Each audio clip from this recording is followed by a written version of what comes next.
বর্তমানে দেশে গ্রাহকরা ইন্টারনেটের ধীরগতি এবং চড়া মূল্যের কারণে যেমন হতাশ, তেমনি ফ্রিল্যান্সিং সহ ভিডিও স্ট্রিমিং, গেমিং তথা উন্নত বিশ্বের মতো যোগাযোগে পিছিয়ে। তাই ইলন মাস্কের স্টারলিংকের মতো উচ্চগতির ইন্টারনেট সেবা পাওয়ার জন্য অপেক্ষার প্রহর গুনছিলেন অনেকে। কেউ বা ভাবছিলেন দেশে কি কখনো মিলবে দ্রুতগতির এমন ইন্টারনেট সেবা। অবশেষে জল্পনার পর স্টারলিংক যুগে প্রবেশ করেছে বাংলাদেশ।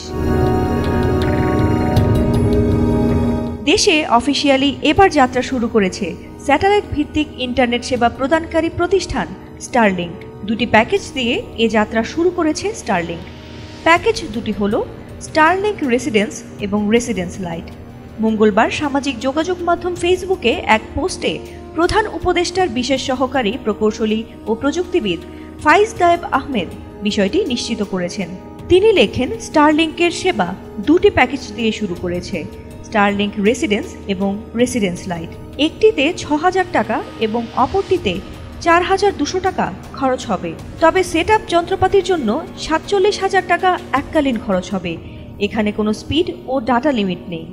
গ্রাহক ৩০০ MBPS পর্যন্ত গতির আনলিমিটেড ডেটা ব্যবহার করতে পারবেন।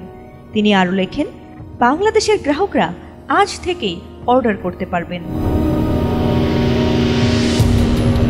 শুরুতে খরচে মনে হলেও এর মাধ্যমে প্রিমিয়াম গ্রাহকদের জন্য উচ্চমানের এবং উচ্চগতির ইন্টারনেট সেবা প্রাপ্তির টেকসই বিকল্প তৈরি হয়েছে। পাশাপাশি যেসব এলাকায় এখনও ফাইবার কিংবা দ্রুতগতির ইন্টারনেট সেবা পৌঁছেনি, সেখানে কোম্পানিগুলো ব্যবসা সম্প্রসারণের সুযোগ পাবেন। এনজিও, ফ্রিল্যান্সার এবং উদ্যোক্তারা বছরব্যাপী নিরবচ্ছিন্ন উচ্চগতির ইন্টারনেটের নিশ্চয়তা পাবেন। ফাতিমা সুলতানা, ATN বাংলা।